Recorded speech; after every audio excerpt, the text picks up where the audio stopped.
எல்லா விஷயமும் தெளிவாக அடிப்படையில கொடுத்துட்டு அதுக்கப்புறம் இந்த விஷயத்தை கொடுக்கும்போது இப்போ நான் சொல்றது எல்லாமே உங்களுக்கு புரியும். இதை நான் ஃபர்ஸ்ட் எடுத்தேன்னா உங்களுக்கு சத்தியமாக புரிஞ்சிருக்காது. இது நீங்கள் புக்கை நீங்கள் 10 வருஷம் வச்சாலும் உங்களுக்கு புரியாது.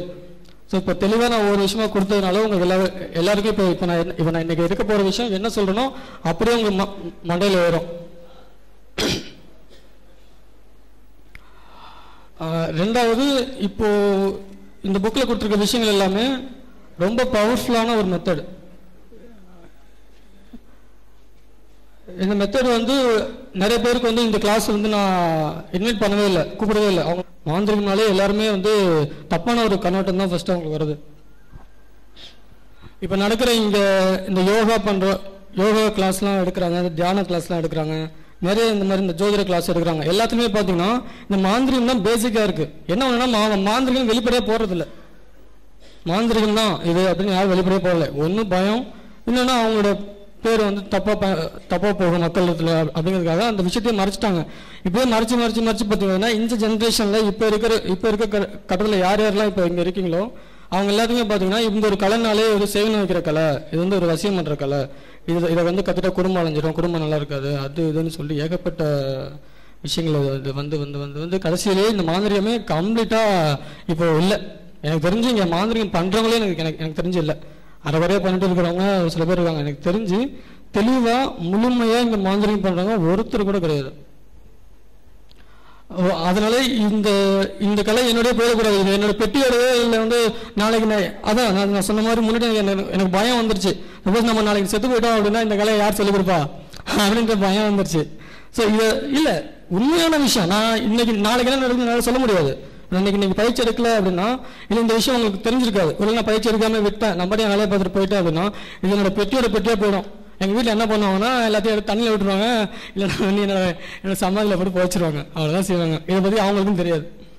ஸோ அப்படிங்கும்போது இதை வந்து மக்கள்கிட்ட கொண்டு சேர்க்கணும் அப்படிங்கிறதுக்காக மட்டும் இப்போ இந்த கிளாஸ் நான் எடுக்கிறேன். ஸோ இது வந்து நல்ல விஷயத்தை மட்டும் பயன்படுத்திங்க. இந்த கிளாஸ் ஆரம்பிக்கலாம். இப்போ மாந்திரிகம் இப்போ கற்றுட்டு இருக்க எல்லாருமே பார்த்தீங்கன்னா இப்போ மாந்திரிகம் நீங்கள் கற்றுக்கணும் அப்படின்னா ஜாதகத்தில் அவங்களுக்கு அந்த அமைப்பு இருக்கணும். இல்லை வந்து அவங்களுக்கு வந்து அவங்களோட முன்னோர்கள் அவங்களோட தாத்தா பாட்டி அந்த மாதிரி வழியில் வந்தவங்க அந்த மாதிரி மாந்திரிகம் பண்ணி இல்லை ஜோதிடம் பண்ணி மருத்துவம் பண்ணியிருந்தால் தான் அவங்களோட வழியில் வம்சாவளியில் வரவங்களுக்கு அந்த ஒரு பவர் கிடைக்கும். ஸோ அந்த மாதிரி வந்தது தான் எனக்கு இப்போ முன்ஜென்மத்தில் நான் மாந்திரிகம் பண்ணியிருக்கலாம். ஸோ இல்லை எங்கள் தாத்தா பண்ணியிருக்கலாம். அதோட வழியாக வந்தது தான் இப்போ நான் பண்ணிட்டு இருக்கிறது. இது எல்லாருக்குமே பொருந்துமான்னு பார்த்தா பொருந்தாது. ஆனால் நான் மட்டும்தான் இது எல்லாருக்குமே சித்தி பண்ணி கொடுத்துருக்கேன். இது இவ்வளோ பேருக்கு நான் தீட்சை கொடுத்துருக்கேன். ஃபர்ஸ்ட் என்னோட மந்திரம் ஒருத்தர் தீட்சை கொடுத்தா 1008 ஊர் போயிடும் அவங்களுக்கு.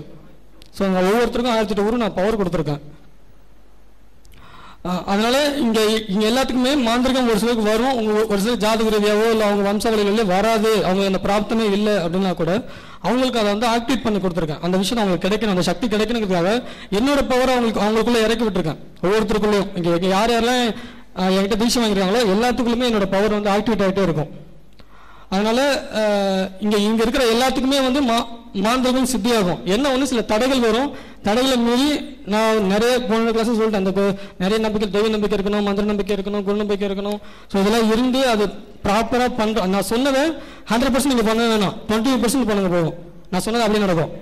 100% பண்ணால் நான் சொன்னதை விட 1000 மடங்கு நடக்கும். ஆனால் நீங்கள் இது வரைக்கும் 1000 மடங்கு நான் விஷயத்த நான் பண்ணிட்டேன் அப்படின்ட்டு ஒருத்தர் கூட வரீங்க என்கிட்ட இப்போ வந்து சொல்லலை. ஒரு ஸ்டூடெண்ட் கூட நல்லா கை நீட்டி சொல்ல முடியாது இவர் வந்து நல்லா பண்றாரு, இவர் நல்லா பண்ணிட்டாரு. ஜி விநாயகர் தீட்சை வாங்கியிருந்தேன் நான். அதுக்கு போன வாட்டி அந்த 5வது கேசட்ல வந்து ஓம் ஸ்ரீ வசீகர கணபதி எனக்கு கொடுத்தீங்க. அதுல மந்திரம் சேர்க்கறதுக்காக கொடுத்தீங்க பாத்தீங்களா? அது எந்த இடத்துல சேர்க்கணும்னு கேசட்ல சரியா புரிய மாட்டேங்குது. அது கொஞ்சம் சொன்னீங்கன்னா நல்லா. நீங்க புக் வாங்குறீங்களா? புக் வாங்கி. புக் படிச்சீங்களா?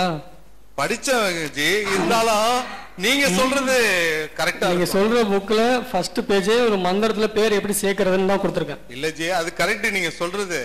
இருந்தாலும் நீங்க எந்த இடத்துல சேர்க்கறதுன்னு நோட் பண்ணி கொடுத்திருக்காங்க. தெளிவா பாருங்க. இதனால நான் சொல்றேன். நீங்க கொடுத்த ஃபர்ஸ்ட் மேட்டரே அதுதான். இல்ல ஜி, அம் கிரீம் கோம் உம்பட் ஸ்வாகன் வருது இல்ல ஜி. ஹும்பட் முன்னாடி சேர்க்கணும். ஹும்பட் முன்னாடி.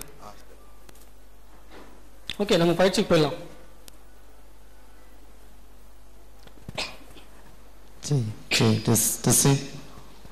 ஸ்டார்ட் பண்ணும்போது எந்திர சம்பந்தமான கொஸ்டின்ஸ் கேட்டுங்க.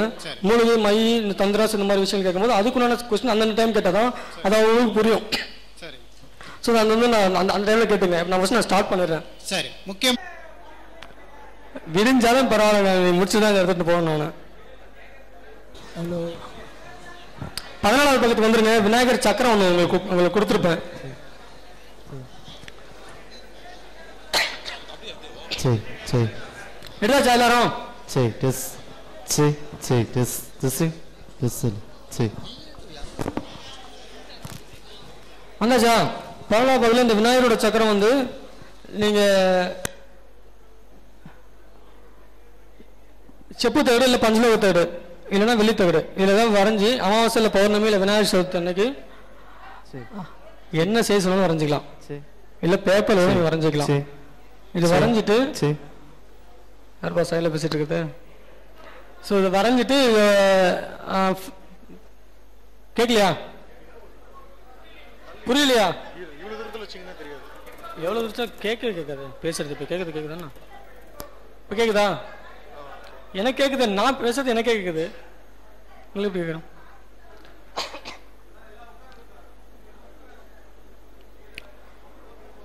செப்பு தகடு இல்லை வெள்ளித்தகடு இல்லை பஞ்சலோக தகடு இல்லை பேப்பரில் எழுதுனா கூட எழுதி வச்சுக்கோங்க. இந்த சக்கரம் எதுக்காகனா விநாயகர் வசியம். இப்போ இங்கே எல்லாருக்குமே ஃபஸ்ட்டு விநாயகரோட வசியம் கொடுத்துருப்பேன்.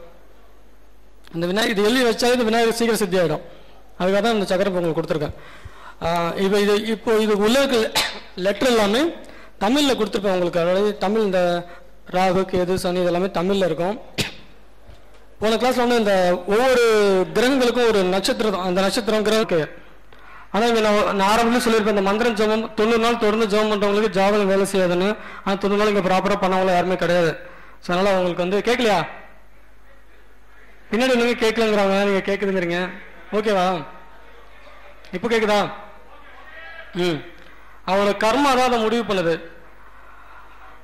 ஒரு ஜாதகத்தில் ஃபஸ்ட்டு நம்ம இது வரைக்கும் என்னென்ன பாவங்கள், இப்போ இந்த மாந்திரிகம் சித்தியாகிறது இருக்கட்டும், இல்லை நம்ம வேறு ஏதாவது வாழ்க்கையில் முன்னேற்றம் பண்ணுறதா இருக்கட்டும், நமக்கு எந்த விஷயங்கள் நல்லபடியாக நம்ம எடுத்த காரியம் சக்ஸஸ் ஆகணுமோ நம்ம ஃபஸ்ட்டு நம்மளோட பாவங்களை வந்து தீர்க்கணும். நம்ம இது வரைக்கும் இன்னைய வரைக்கும் என்னென்ன பாவம் பண்ணமோ, நம்ம முன்னோர்கள் என்னென்ன பாவம் பண்ணாங்களோ இது எல்லாத்தையும் நம்ம ஃபஸ்ட்டு தீர்க்கணும். இதை தீர்த்தாதான் இது வரைக்கும் நீங்கள் வந்து பண்ணிட்டு ஜபம் பண்ணுற அந்த மந்திரம் சித்தியாகும், ப்ளஸ் உங்களோட பிரச்சனைகள் சரியாகும். இதெல்லாம் வந்து உங்கள் ஜாதகத்தில் இருக்கிற அந்த கெடுபலனை குறைக்கிறதுக்கு, உங்களோட கர்மாவை குறைக்கிறதுக்கு. எனக்கு அது தேவையில்லை. நான் சொல்கிறது என்னென்னா, ஜாதகத்தில் நீங்கள் நிறைய பேர் பிராப்தம் இருக்கும். உங்களோட ஜாதகப்படி உங்கள் மாந்திரிகம் கற்றுக்கலாம், உங்கள் ஜாதகப்படி உங்கள் மாந்திரிகம் வராது, உங்களுக்கு தெய்வசக்தி கிடைக்கும் கிடைக்காதுன்னு நிறைய சில விஷயங்கள்லாம் இருக்கும், தடங்கல்கள் இருக்கும். அந்த தடங்கல்கள் நீங்கிறதுக்கு ஃபஸ்ட் நம்மளோட கர்மாவை வந்து நம்ம வந்து நீக்கணும். நம்மளோட பாவங்களை வந்து இது வரைக்கும் நம்ம என்ன பாவம் பண்ணமோ அந்த பாவத்தை நம்ம நீக்கணும். அந்த பாவத்தை நீக்கிறதுக்கு ஈஸியாக ரொம்ப சுலபமாக ஒரே ஒரு வழி சொல்கிறேன். அதை மட்டும் பண்ணிங்கன்னா உங்கள் இது வரைக்கும் உங்கள் முன்னோர்கள்லேருந்து இப்போ வரைக்கும் நீங்கள் என்னென்ன பாவம் பண்ணீங்களோ அத்தனை பாவமும் கிளியர் ஆகிடும். இதுக்கப்புறமும் உங்களோட வம்சத்தில் யார் யார் பாவம் பண்ணுறாங்களோ அவங்களோட பாவமும் சரியாயிடும். ஜாதகம் ஃபஸ்ட்டு அவங்க வேலை செய்யாது. ஜாதகப்படி அவங்களுக்கு என்னென்ன நல்லது நடக்கணுமோ அந்த நல்லது மட்டும் தான் நடக்கும், கெட்டது நடக்காது. அவங்க ஜாதகத்தில் ஏதாவது கெடுதல் நடக்கணும் அப்படின்னு இருந்தால் அந்த கெடுதல் நடக்காது, நல்லது மட்டும் தான் நடக்கும். ஓகே. ஆனால் இங்கே நான் ஆரம்பத்தில் சொல்லியிருப்பேன், இந்த மந்திரம் ஜபம் 90 நாள் தொடர்ந்து ஜபம் பண்ணுறவங்களுக்கு ஜாதகம் வேலை செய்யாதுன்னு. ஆனால் 90 நாள் இங்கே ப்ராப்பராக பண்ணவங்களும் யாருமே கிடையாது. ஸோ அதனால் அவங்களுக்கு வந்து கேட்கலையா? பின்னாடி இன்னும் கேட்கலங்கிறாங்க, நீங்கள் கேட்குதுங்கிறீங்க. ஓகேவா? இப்போ கேட்குதா? அவங்களோட கர்மா தான் அதை முடிவு பண்ணுது. ஒரு ஜாதகத்தில் ஃபஸ்ட்டு நம்ம இது வரைக்கும் என்னென்ன பாவங்கள், இப்போ இந்த மாந்திரிகம் சித்தியாகிறது இருக்கட்டும், இல்லை நம்ம வேறு ஏதாவது வாழ்க்கையில் முன்னேற்றம் பண்ணுறதா இருக்கட்டும், நமக்கு எந்த விஷயங்கள் நல்லபடியாக நம்ம எடுத்த காரியம் சக்ஸஸ் ஆகணுமோ நம்ம ஃபஸ்ட்டு நம்மளோட பாவங்களை வந்து தீர்க்கணும். நம்ம இது வரைக்கும் இன்னைய வரைக்கும் என்னென்ன பாவம் பண்ணமோ, நம்ம முன்னோர்கள் என்னென்ன பாவம் பண்ணாங்களோ இது எல்லாத்தையும் நம்ம ஃபஸ்ட்டு தீர்க்கணும். இதை தீர்த்தாதான் இது வரைக்கும் நீங்கள் வந்து பண்ணிட்டு ஜபம் பண்ணுற அந்த மந்திரம் சித்தியாகும், ப்ளஸ் உங்களோட பிரச்சனைகள் சரியாகும். இதெல்லாம் வந்து உங்கள் ஜாதகத்தில் இருக்கிற அந்த கெடுபலனை குறைக்கிறதுக்கு, உங்களோட கர்மாவை குறைக்கிறதுக்கு. எனக்கு அது தேவையில்லை. நான் சொல்கிறது என்னென்னா, ஜாதகத்தில் நீங்கள் நிறைய பேர் பிராப்தம் இருக்கும். உங்களோட ஜாதகப்படி உங்கள் மாந்திரிகம் கற்றுக்கலாம், உங்கள் ஜாதகப்படி உங்கள் மாந்திரிகம் வராது, உங்களுக்கு தெய்வசக்தி கிடைக்கும் கிடைக்காதுன்னு நிறைய சில விஷயங்கள்லாம் இருக்கும், தடங்கல்கள் இருக்கும். அந்த தடங்கல்கள் நீங்கிறதுக்கு ஃபஸ்ட் நம்மளோட கர்மாவை வந்து நம்ம வந்து நீக்கணும். நம்மளோட பாவங்களை வந்து இது வரைக்கும் நம்ம என்ன பாவம் பண்ணமோ அந்த பாவத்தை நம்ம நீக்கணும். அந்த பாவத்தை நீக்கிறதுக்கு ஈஸியாக ரொம்ப சுலபமாக ஒரே ஒரு வழி சொல்கிறேன். அதை மட்டும் பண்ணிங்கன்னா உங்கள் இது வரைக்கும் உங்கள் முன்னோர்கள்லேருந்து இப்போ வரைக்கும் நீங்கள் என்னென்ன பாவம் பண்ணீங்களோ அத்தனை பாவமும் கிளியர் ஆகிடும்.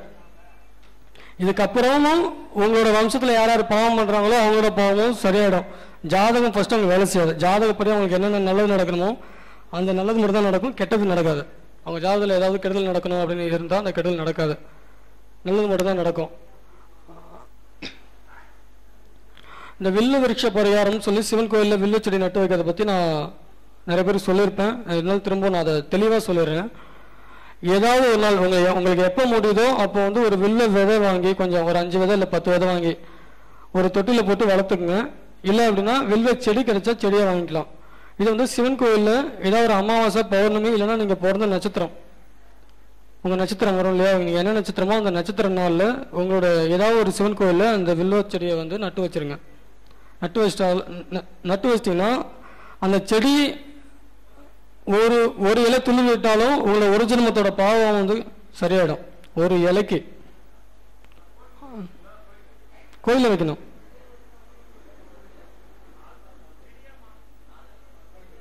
எப்போ வேணாலும் வைக்கலாங்க. கேள்வி கேட்குறீங்க, மைக் வச்சு கேள்வி கேளுங்க. உட்காருங்க,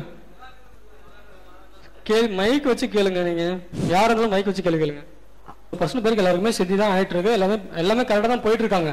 ஒரு சில பேருக்கு அந்த தடை வருது, இல்லை அவங்களுக்கு சித்தி ஆகலைன்னா அதுக்கு காரணம் என்னன்னு ஃபர்ஸ்ட் பாருங்க. நம்ம அங்கே என்ன தப்பு பண்ணியிருக்கோம், அது சொன்னதில் என்ன மிஸ் ஆயிருக்கு, ஒரு சின்ன விஷயம் மிஸ் ஆனால் கூட உங்களுக்கு அந்த சித்தி கிடைக்காது. என்ன ஆயிருக்குன்னு ஃபர்ஸ்ட் அங்கே நீங்கள் ஆராய்ச்சி பண்ணி பார்த்தாலே தெரிஞ்சிடும் என்ன நம்ம அங்கே பண்ணியிருக்கோம் அப்படின்னு சொல்லிட்டு.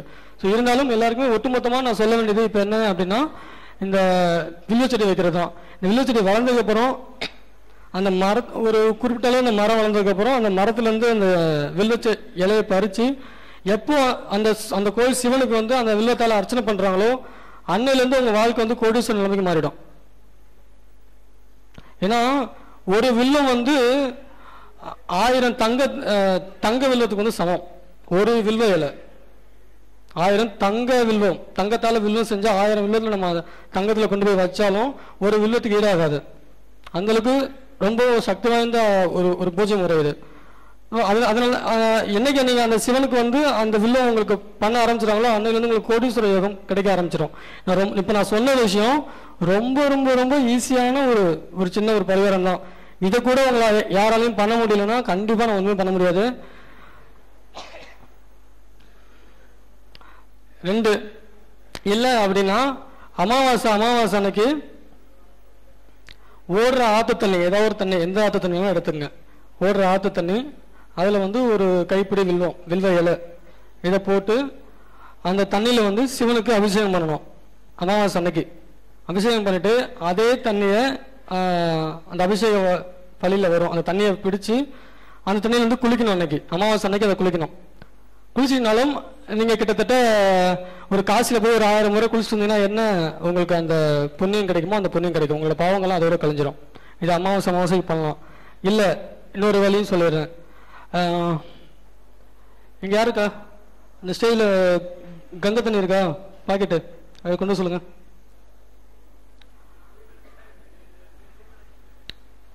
வில்வ இலையை ஓடுற ஆற்று தண்ணி எந்த தண்ணி வேணாலும் எடுத்துங்க. அமாவாசை அன்னைக்கு அந்த தண்ணியை திரும்ப ஒரு கேள்வி கூட பிடிச்சிட்டு வந்து கூட நீங்கள் வச்சுக்கலாம்.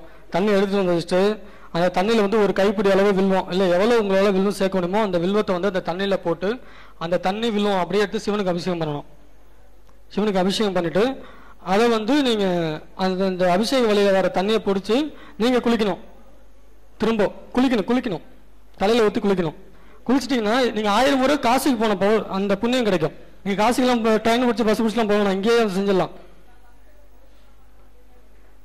கோயிலில் தாங்க பண்ணணும். கோயிலில் பண்ணலாம். இன்னொரு முறையும் சொல்லிடுறேன், அது வேணா வீட்டில் பண்ணிக்கங்க. ஒரு பெரிய தொட்டி வச்சுக்கங்க, ஒரு அகலமான ஒரு பெரிய தொட்டி இல்லை ஒரு பெரிய பக்கெட் ஏதோ கொஞ்சம் எல்லாம் பெருசாக வச்சுக்கங்க. அதில் வந்து வில்லு விதையை வந்து போட்டுருங்க. உங்களால் எவ்வளோ வில்லு விதை போட முடியுமோ அந்த தொட்டி ஃபுல்லாக போட்டுருங்க.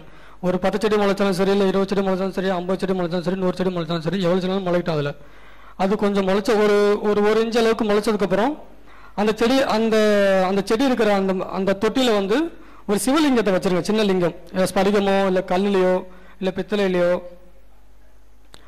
இல்லை மண்ணிலையோ எதில் வேணாலும் நீங்கள் வைக்கலாம். அதில் வச்சுட்டு அந்த வில்வத்துக்கு டெய்லியும் தண்ணி ஊற்றிட்டு வரணும். தண்ணி ஊற்றி அந்த வில்வத்து மேலே பட்ட தண்ணி வந்து அந்த லிங்கத்து மேலே படும். இது பண்ணிங்கன்னா இதுக்கெல்லாம் இதோட பலனை என் வாயில நான் இப்போ சொல்ல முடியாது, அவ்வளோ பலன் கிடைக்கும். இதோட பலனை சொல்லணும் அப்படின்னா நான் வந்து நீ ஃபுல்லாக சொல்லலாம். அவ்வளோ நல்ல விஷயங்கள் இருக்குது இதில். இது பண்ணலாம். இது வந்து ரொம்ப சுலபமான முறை. இன்னும் ஒரு 1.5 மாதத்துக்கு அப்புறம் நானே இங்கே அந்த தொட்டி வச்சுருவேன். என்னோட இடத்துல வச்சுருவேன். அங்கே ஃபுல்லாக மகாவில்லம், 108 மகாவில்லம், அகண்ட வில்லம், ஓரிவில், இன்னொரு வில்லம் வரும், இந்த மூவில வில்லம், ஓரிவில் வில்லம் வரும். எல்லா வில்லமும் வச்சு அதில் வந்து ஒரு சொம்பு உங்களுக்கு கட்டி தொங்க விட்டுருப்போம். இல்லை அப்படின்னா தனியாக நீங்கள் தண்ணி அங்கே ஊற்றிக்கிற மாதிரி இருக்கும். கங்கை தண்ணி அங்கே நாங்கள் தனியாகவே வச்சுருப்போம். அது வந்து அவங்களுக்கு ஃப்ரீ தான். அந்த தண்ணி மட்டும் எடுத்து நீங்கள் அந்த செடி மேலே ஊற்றிட்டு போனால் போதும். அமாவாசை அன்னைக்கு இதை ஃப்ரீயாகவே என்னோட இடத்துல நான் பண்ண போகிறேன். இதை பண்ணணும்னு நினைக்கிறவங்க இங்கே கூட வந்து பண்ணிக்கலாம். இது இங்கேருந்து பண்ணிட்டாலே போதும். இதனால பொண்ணு எனக்கு வர போகிறது கிடையாது, உங்களுக்கு தான் வரும்.